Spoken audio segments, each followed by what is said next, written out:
Good day, investors.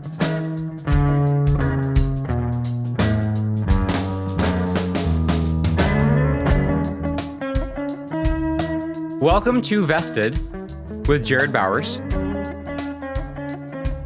This show is about applying proven portfolio management practices a little bit to money and a lot to life. My mission is to use what I've learned as a portfolio manager for the wealthy, financial counselor to plenty of regular folks, and investment teacher to high schoolers to help us invest better in the areas of life that we care about. Ultimately, to get strong, long-term, sustainable returns. Life returns, not just money returns. Money returns too, just to be clear. So, funny story before we get into our topic today.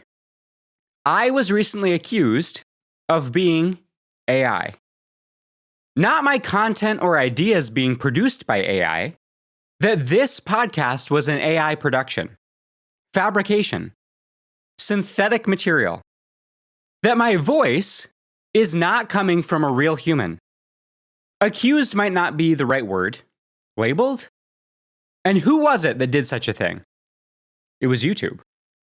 YouTube isn't really a podcast platform, but with a couple boxes checked through my YouTube account, I can have the podcast uploaded to YouTube with the podcast thumbnail as a static video.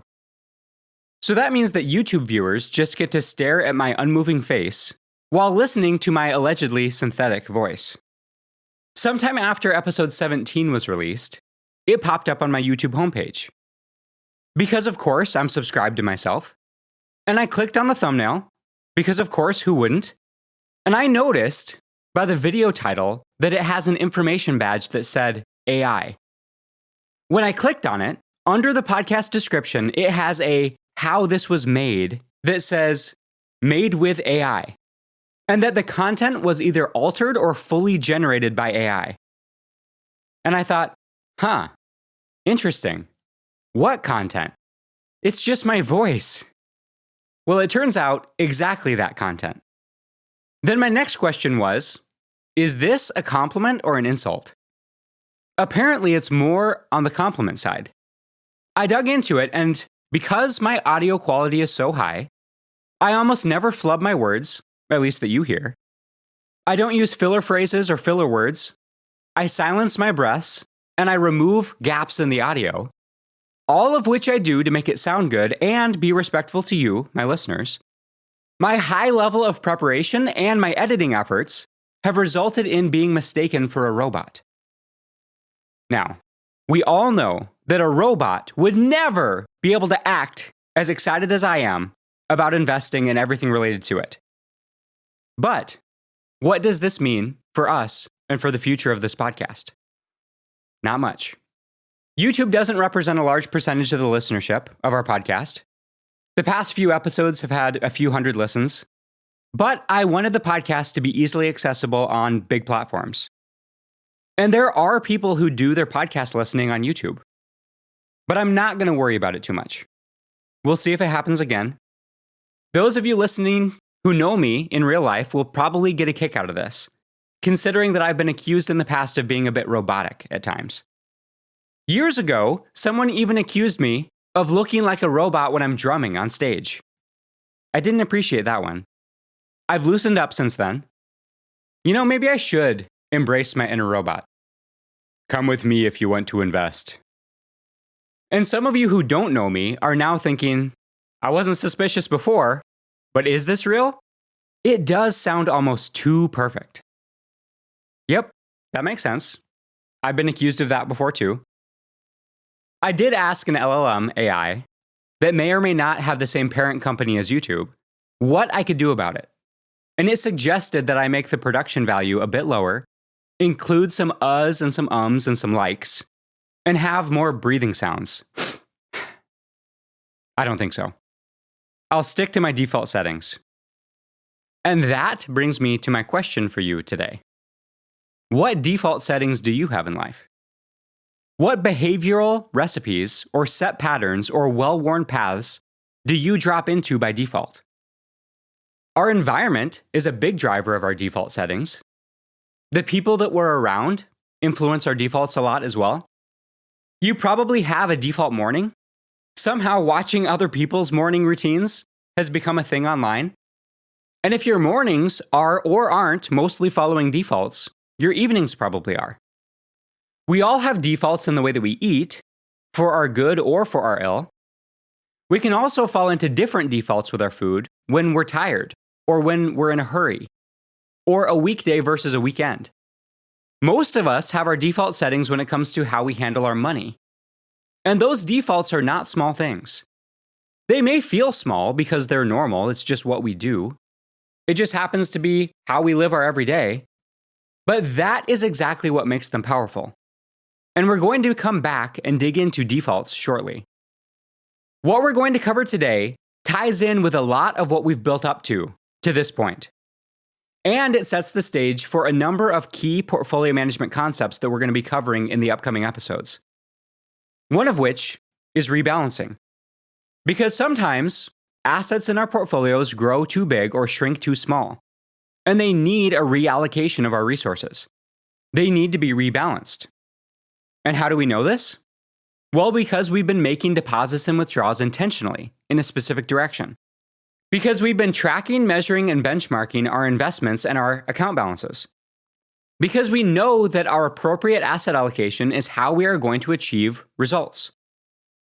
And if I said all that in terms of why you know, and you don't actually know, don't worry. All of that is in the back catalog of episodes. So go ahead and give them a listen.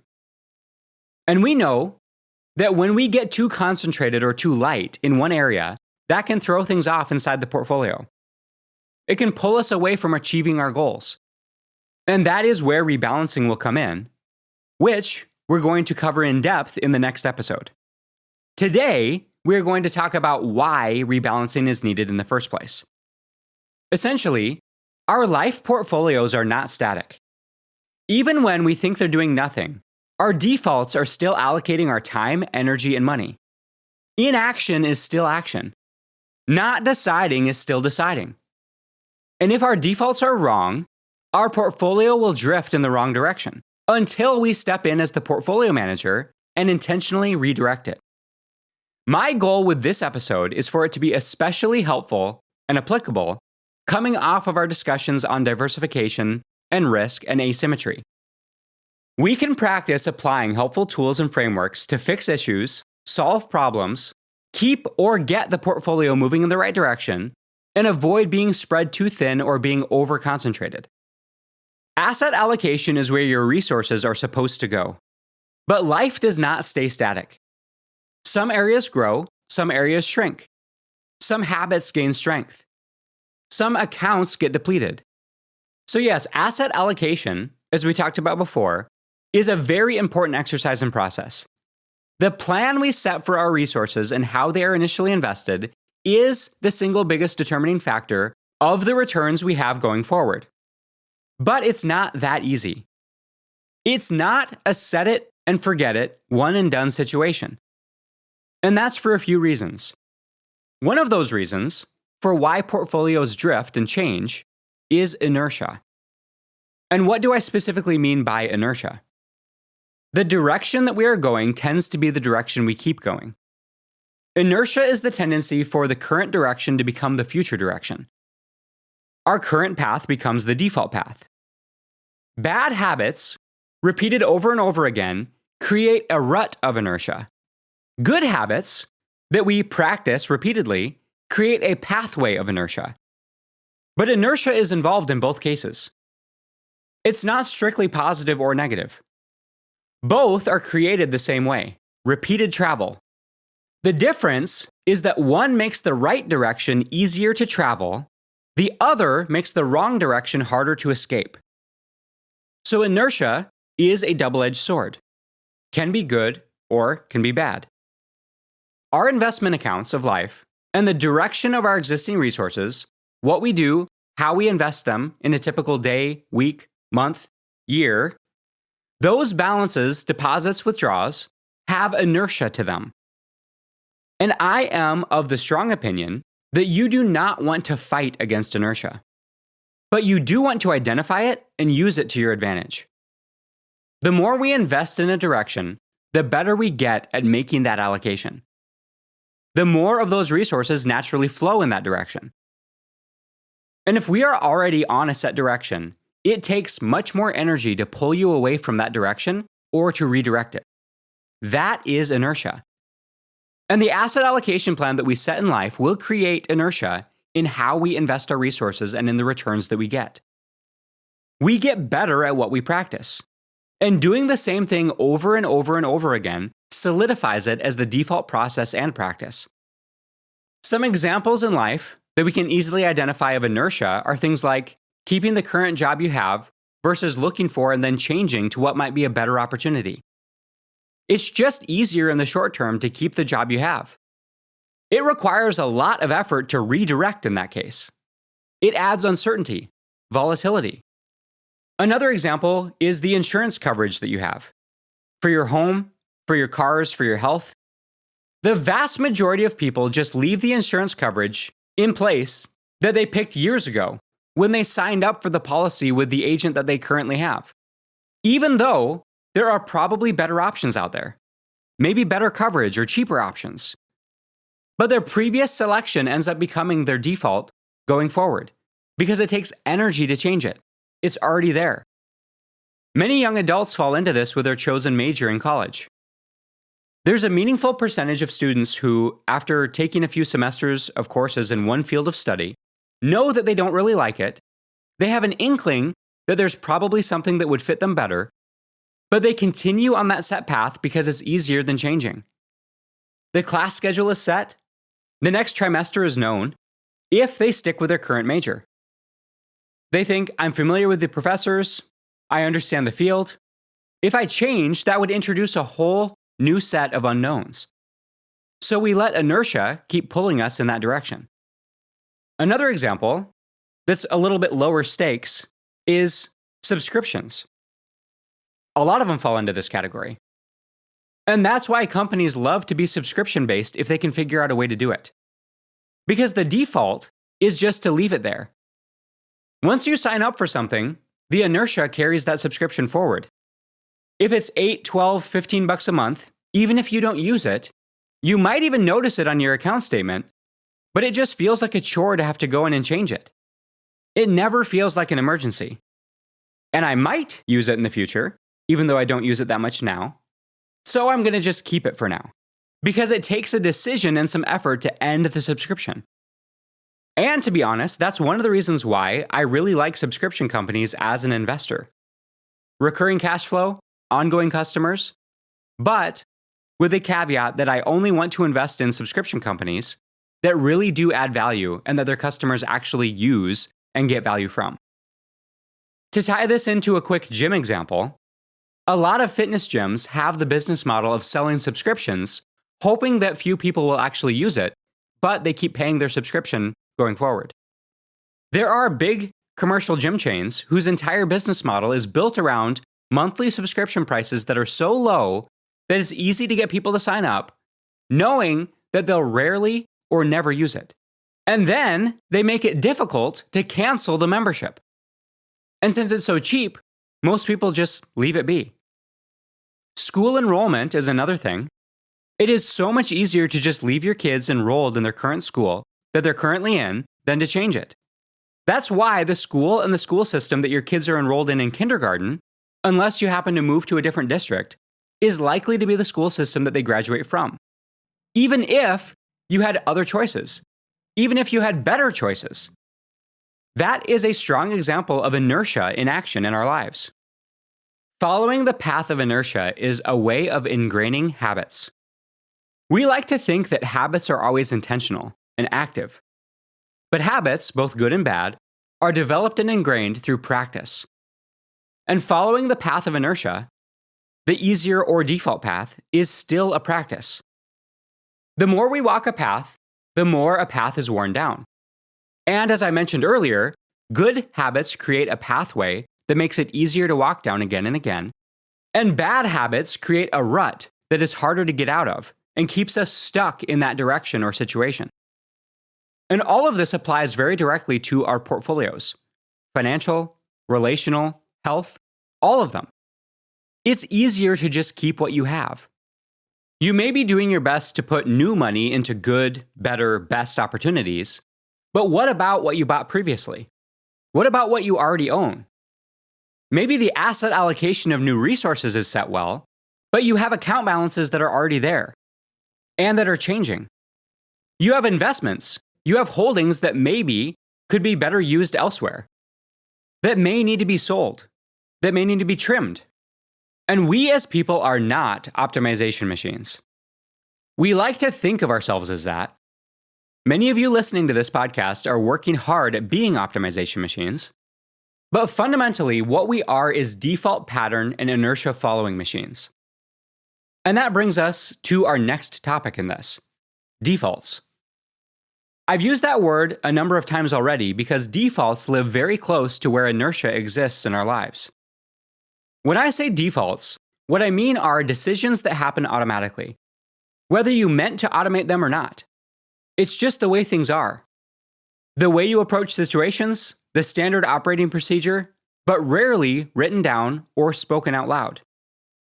We all have defaults that we follow in life. We have our default sleep and wake mode.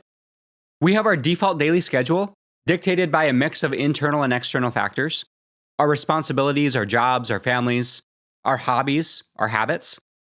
We have our default approach to nutrition. That one might be the hardest to adjust, but it's still possible. More on that later. We have our default approaches to relationship interactions. And those are different with different people. Some of those defaults are going to be really helpful because they are on purpose and pointing us toward our purpose. But many of our defaults are just there. They always have been, or we developed them because of a previous life circumstance that we needed it for at the time. But it may not be serving us all that well anymore. Most of our defaults we don't stop to think much about because they just are. And in many cases, they always have been. And they are powerfully habitual in many cases. And our defaults determine whether and how we invest most of our resources most of the time. And this is exactly what makes them powerful. Defaults are small decisions with the power of every day behind them. And if you take something to the power of every day, that's something that will compound. We get better at what we practice, which is great in cases of good things, but not so great when they are default patterns that don't serve us well. Sometimes we don't even know we're following defaults that don't make any sense. You may have heard a version of this story. A young lady who cuts off both ends of the pot roast and places them on the sides of the roast in the pan. Asked by a friend about why she does this, she says, "That's what my mom always does, and the roast always turns out great." So they call the mom and ask her the same question. And she says, "Because that's how she was taught. That's what her mom always did, and the roast always turns out great." They wanted a better explanation than just tradition. So they call up grandma. And she says, "Oh, because it didn't fit in my pan." An example that certainly ties into inertia, but is also a great example of defaults in action, is 401k contributions, which are the most common type of retirement contributions through an employer. The original decision that was set tends to be the path that people continue to go down for years or decades. When it comes to participating in a 401k, if a new employee is defaulted into the plan, or chooses to participate in the 401k retirement plan from the start, they continue to do so. And they tend to save the amount of money or percentage that they first started with. If they are not defaulted into it, meaning they didn't get automatically enrolled, or they choose not to participate at the start of their job, those people tend to never participate in that retirement plan. I sit down with people to help them with their finances, and I see this often. Too often. 10 years into a job, their employer offers a 401k with a match, and they have saved 2% and received a 1% match because that's what they set at the beginning when they thought that's all they could afford to save, even if they could have contributed up to 6% or more and received a bigger match. Or even worse, they decided at the start of their new job that they didn't want to save anything at all. They'd rather have that bit of extra money in their paycheck. And then years later, they're still at zero retirement savings and still not participating. And all that free money that they'd given up from not getting their employer match and all those returns that would have been had. And this is because of defaults. We default to the choice we don't have to make, that's already been made. And then the inertia of that takes over. Now, when it comes to retirement savings, and I can't help myself here because I brought it up, I feel compelled to talk about the massive cost of a seemingly tiny decision. Minor rant coming up, but it's on a really important topic. So many people that I help with their finances miss out partially or completely on the opportunity given to them with their employer-sponsored retirement plan. It is hard to wrap our minds around the idea that one checked box or unchecked box on a form and a little percentage number that we write in can be the difference between still being broke decades later versus being financially secure and on an upward trajectory. But this happens every day, and it is playing out in millions of people's lives every day. I mentioned a couple minutes ago about giving up that free money in the employer-sponsored retirement plan. That money ain't free. You worked for it. That's your money. And your employer factors that into the cost of employing you. The cost of employing you is also known as how much you get paid. If you choose not to participate in the employer-sponsored retirement plan, or you don't participate in a level that at least gets you the full match, at least when it includes a match, that is earned money that you are handing back to your employer simply because your default setting is wrong. So here's some quick middle of the episode application. Set your defaults with saving and investing. Make the decision and just let that do the work for you. One decision up front, let it play out, and benefit massively as a result. Not just with your 401k, you don't even need to have one of those for this to apply. The single biggest needle-moving money decision that you can make is to automate your savings and investing. Have the first thing that happens with some of your money when you get paid be that it automatically is deposited into your investment account. Whether that's a 401k, a SEP IRA through your employer, an IRA or a Roth IRA that you directly own and contribute to, or just a regular brokerage account. I'll talk in the future about the different retirement accounts, how to know which one to invest in. In the meantime, there are fantastic resources online to help you in figuring that out. Your HR department can help. A competent and honest financial advisor can help. Emphasis on both competent and honest. Not knowing is not an excuse. Even your go-to LLM will probably get you most of the way there in figuring out which accounts to use, how to set them up, and how to fund them. We will have an episode, maybe multiple episodes in the future, about setting rules, defaults, and automations, and just letting them work in our life and with our money. Decision made once, let the work happen in the background, benefit from that one good decision forever. But let's apply defaults more to our everyday. Consider your average day. When you wake up, what you eat, whether and how you intentionally move, how you spend your time during the day, who you talk to, who you invest in and who invests in you, nearly all of that is set by our defaults. And that means that our defaults make up our lives. And if we have the wrong defaults in place, we are going to follow them because that's just what we do. And we shouldn't be surprised when we get wrong outcomes if those defaults are off. Someone who doesn't like their current state, their current direction, their current returns, can step back, look at their defaults that are driving their daily life, and they should be able to see the issues. But to be fair, that is really hard to see for ourselves. It's easy to see with other people. When you have a friend who complains to you about adding weight, the unwanted kind, you can probably identify a number of defaults that are pushing or pulling them in that wrong direction. Their house is full of garbage food. They just told you about that show they've been binging, which means no movement when they could be moving, likely paired with mindless snacking. You know that they pay for a gym membership that they never use. And they hit happy hour 2 or 3 nights a week. You just identified 4 or 5 defaults that are keeping them from what they want. And you did it in an instant. Again, that's easy to do with other people. The hard part is turning that analysis around on ourselves. If you are wondering why you aren't getting the returns you want in an area, or you are getting a lot of the wrong kinds of returns, there's a chance the reasons are obvious to the people around you. but we ourselves can't see it without a lot of effort. That is one of the crappy things about where our eyes are positioned. They only look outward. But defaults can be and should be evaluated and updated and changed over time. And whether through self-reflection or getting good feedback from the people who know us, probably a combination of both, we can identify those. And then once identified, we have to make an effort to change things from their default path and from the habits that we've established in order to more effectively achieve our intended outcomes. But making change is hard. It's easier to just do nothing. And related to what we've been talking about with inertia, you do not want to be in a position of fighting the easier or well-worn path, because for most people, that path is going to win. I'd like us to consider this. What counts as a decision? A lot of what results in portfolio drift and getting unintended outcomes, or not getting good returns, are the buy and sell decisions we make every day by doing nothing. Inaction. The decision to keep things as they are. A portfolio that is left unchanged, whether it's financial, relational, dietary, with our hobbies, in our career, whatever portfolio we're talking about, a portfolio left as is the same as a buy decision every day that you leave it that way.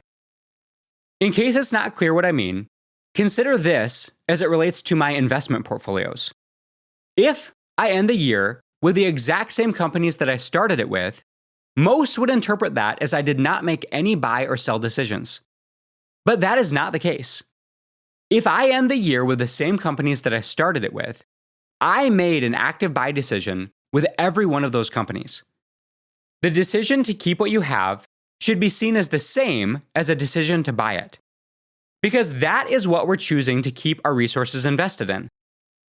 If we have the choice to adjust the portfolio, assuming we have the option and ability to rebalance those, not taking action is an action. And in almost every case, we do have some ability to adjust, to rebalance, to reallocate. This is certainly true when it comes to our portfolios of stocks and bonds. Every month or every quarter or every year that we don't make a change should be seen as the same as being a buy decision of what we already have. Already is irrelevant. If someone has a portfolio of poor quality businesses that they don't believe in, every day they leave it that way is an active decision to own those companies. And we should not complain about the portfolio we have if we are not doing anything to change it. This concept can and should be expanded in other directions as well. When I decide to not buy a company that I have the opportunity to buy, that is the same thing as selling it if I had owned it. If companies in my portfolio grow larger or shrink smaller, and I allow them to continue at that level, that is the same as if I had purposefully sized them that way. Keeping is buying. Not selling is owning on purpose. Not buying when you have a chance to is selling. Not changing the portfolio is still a portfolio management decision. Inaction is not neutral. Something happening outside of your control is not an excuse for letting it remain that way if you have influence over the portfolio. This is one of the most powerful mental frameworks that we have to affect behavior change in our lives and in our life portfolios. Recognizing that inaction is one of the most significant forms of action. We can more easily blame our results on circumstances if we see our outcomes as a result of portfolios that just drifted in that direction. But when we have some level of influence over the holdings and over the existing investments, if we leave the portfolio in that state, even if it was the result of drift, of inertia, the results we get going forward didn't just happen. We caused them. We were part of the decision in that direction that it went. Portfolio drift happens all the time in life. And we hear people talking about that portfolio drift as though they have no control over it. I bet you hear portfolio drift phrases every day from people that you're around. Portfolio drift phrases are things like, I never got around to it. I got out of shape. We lost touch. We just kind of fell out of love. It's easier to just leave it the way it is. Life got busy. That's just how I am. I don't have time. Sound familiar? It puts me in a worse mood just hearing those. When we hear these phrases from other people, it rubs us the wrong way. And there's a reason for it. Because those phrases pass off blame as though it was outside of our control. Oh well, nothing to do about it. Those phrases are used to pass off blame of poor returns and portfolio drift to some external force or circumstance. But the portfolio manager knows that inaction is still action. That's the reason that these phrases rub us the wrong way. We know that that's not the real story. But the real story requires a level of honesty that would be hard to say, but also important to say, because they are true. Maybe we ourselves utter those phrases sometimes. I have, and I try to recognize when I do. Usually I make it awkward and dive into a vested monologue after I hear one of those phrases leave my mouth. It goes something like this. Yeah, life got busy and I never got around to it. Actually, that's not true. My life is busy because of the choices that I've made, which I'm pretty happy with, and I didn't prioritize that thing that I never did. That's why it didn't get done. It had nothing to do with not getting around to it. And that usually leaves the person I'm talking to looking at me like I probably need therapy or a hug. But it is important to be honest about those portfolio drift phrases that can come out of our mouths. And that brings me to an important practice that we should all try out. The counters to each of those passive, someone else is the portfolio manager, it's not my fault phrases that I just mentioned. Let's look at the counter to each of those phrases that takes responsibility and acknowledges that these outcomes and directions were invested toward. Instead of portfolio drift phrases, we'll call them vested counter phrases. The counter to I never got around to it is this. I kept allocating my resources somewhere else. The counter to I got out of shape is I invested in the habit of not moving with intention. The counter to we lost touch is I stopped making deposits in that relationship. The counter to we just kind of fell out of love is we let the relationship account deplete until there wasn't much left to compound. The counter to let's just leave it the way it is the current allocation is easier than a better one. The counter to life got busy is my stated priorities lost to my actual defaults. The counter to that's just how I am is that's just the behavior I've practiced the most. The counter to I don't have time is I'm allocating my most precious resource somewhere else. Is it helpful to hear those counters? The first phrase is the passive life happens approach. The counter is the honest, objective assessment of a portfolio manager who knows they have at least some level of control and responsibility over their investment allocation. And the reason those counter phrases are important is not because they automatically make it better. It's that they make it honest. And until we look at those situations honestly, there's very little chance of addressing the inertia in the negative direction and changing our defaults. Life does happen, but we also happen to life. If we don't take action in an important area of our portfolio, and we talk about it as though it just went out and did something, like it was outside our control, we are not being portfolio managers. We are being spectators to our own lives. And taking that approach, our default settings and the inertia created by them will fully dictate the direction our portfolios go and the returns that we do or do not get.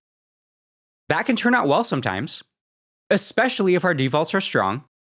It can also turn out well if you're in close proximity to good portfolio managers.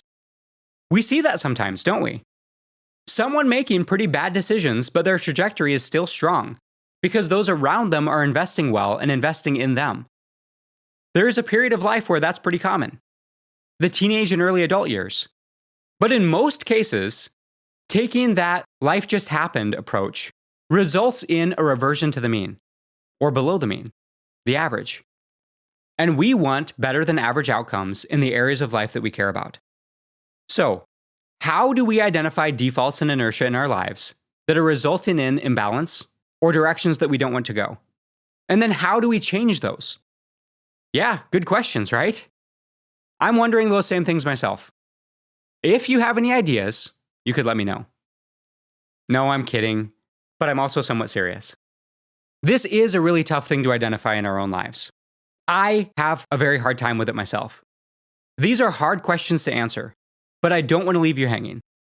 I don't have definitive answers, but I do have some ideas. So, how to take action? Let's make this practical with a default audit. You can apply this to money, to health, to relationships, work, faith, parenting, anything. 5 steps. I'll try to keep them straight. First, consider this. What do I practice every day or week that is resulting in my current returns or keeping me from getting any? Again, that can be hard to identify. Try to act like you are an outside observer looking into your own life, judging yourself like you judge the people around you. You can also ask for feedback from the people that you trust. Maybe even the people that you don't trust but are very close to you. Second, try to identify what accounts those defaults are growing, and be specific. The wrong account growing is something that needs to be addressed more than the right account not growing, in many cases. Third step, do the same thing in the other direction. What accounts are those defaults shrinking? Again, be specific. And again, shrinking does not mean bad, because sometimes we need to shrink account balances. The fourth step is to ask this important and clarifying question. If these defaults continue unchanged for the next 5 years, will I like the results? Will I be happy with the returns? I hope, in some cases, the answer will be heck yes. But I also bet that there are some cases of our defaults that are generating inertia. The answer will be heck no. I do not like those returns. And I believe that we can see the future. And we do so in an exercise like this. Look at your trajectory. Look at the defaults and the inertia that those are generating. You can get pretty close, at least directionally, in terms of where those returns are going. Finally, once you've identified your heck yeses and heck nos, in terms of what direction your returns are going, you have a really powerful list. Keep investing and strengthen the defaults in that first category, and then immediately make adjustments in the second. Being able to answer the question, what direction is my inertia carrying me in that I'd rather not be going, is the first step to changing the defaults and rebalancing the portfolio for better returns. Again, that can be hard to do, and it takes honesty. Here's another suggestion for what you can do along with that exercise we just talked through. You can purposefully practice those counter phrases whenever you hear one of those portfolio drift phrases come out of your mouth or come to mind. Then once identified, if we don't take action, we need to acknowledge that our lack of decision is an active decision to keep going down that path. Remember that 401k example that we talked about earlier. Seemingly tiny little default, huge downstream ramifications for financial gains or for lost opportunity. When it comes to our health, we can apply this very directly. It may be one of the easiest places to apply it to. One of the most powerful exercises we can do is ask, what habits do I have that are spitting off negative health returns? On the nutrition side, I often talk to people about their food environment. What we have as options in our home dictates about 80 to 90% of what we choose to consume. When it comes to defaults and inertia, that is a powerful one. If we don't have the snack or food or dessert in our home, then we can't eat it when the craving comes. It really is that simple. If what we have are mostly really good options, then that is what we end up eating. It is that simple. When it comes to our food habits, there's a strong default path that has inertia behind it. We buy the same things and reach for the same things every day. But just by replacing what's there to be reached for, you have mostly fixed the problem. Changing the habit of reaching is really hard, so don't bother. You don't have to stop reaching. Reach away. Just change what's there to be grabbed. When it's come up in the past in podcasts, my advice on the nutrition front has been more general than specific up to this point. But here is a simple and specific example along those lines. Replace full sugar drinks with low or no sugar drinks. These include water, coffee, teas, not just diet and zero sugar beverages, but yes, also including those. For the overwhelming majority of people, this is a great idea. Do it and benefit from a very simple switch. And don't tell me that for you it's regular Coke or regular Mountain Dew or bust. Considering there are about 17,000 different options out there, that just means you haven't tried to find a good alternative. The arguments are going to continue about whether there are health downsides to diet or zero sugar beverages, but there's just no disputing the fact that they are hands down better than the sugar-filled variety. Now, just as a side note, I am not anti-sugar. I happen to love sugar, and it's an important part of my daily fueling plan. And I can consume it in very high quantities on very active days. But it will be quite low on less active days. By the way, wouldn't it be funny if of all the things that I've said in the podcast so far, this ends up being the thing that I get a bunch of feedback on in both directions? It would be something like diet versus regular soda that would result in that. And for my South Dakota friends and family, I'm sorry. I've had to adapt to my new environment. I say soda now, not pop. I kept with it for a long time, but the strange looks got to me. Okay, which big topic am I missing? We talked about money. We talked about health. That's right, relationships. We all have relationship defaults. We have a default way of greeting our spouse. We have a default way of responding to our kids. We have a default level of attention that we give to people close to us. We have a default pattern for whether we reach out to friends or wait for them to reach out to us. We have a default approach to conflict. Address it, avoid it, explode, withdraw, make a joke, change the subject, pretend it's all fine. And those defaults are making deposits or withdrawals, whether we call them that or not. A marriage doesn't usually fall apart because of one massive withdrawal. It's often much quieter.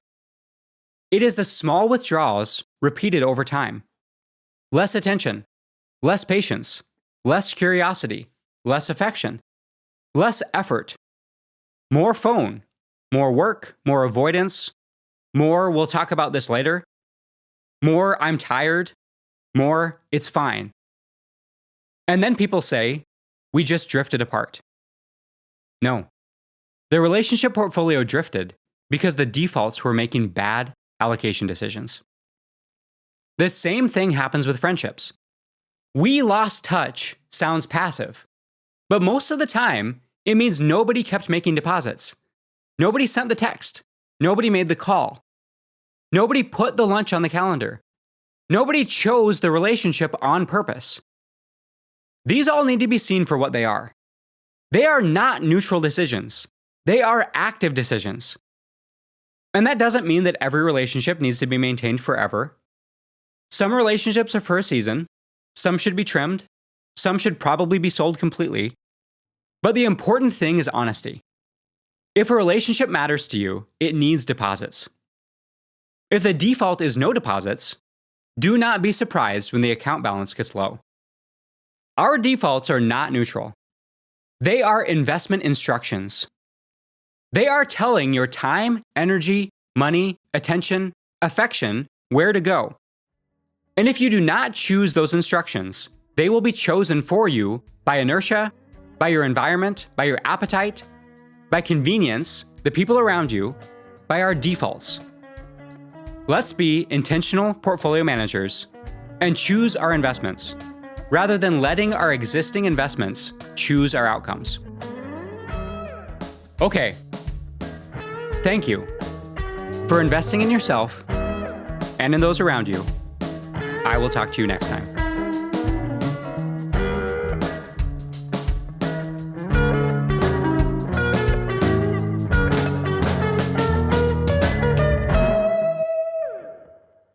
When we moved a few months ago, my default setting for what we didn't already have a place for was just put it in the basement. Now, I don't even want to go down there. Out of sight, still on my mind.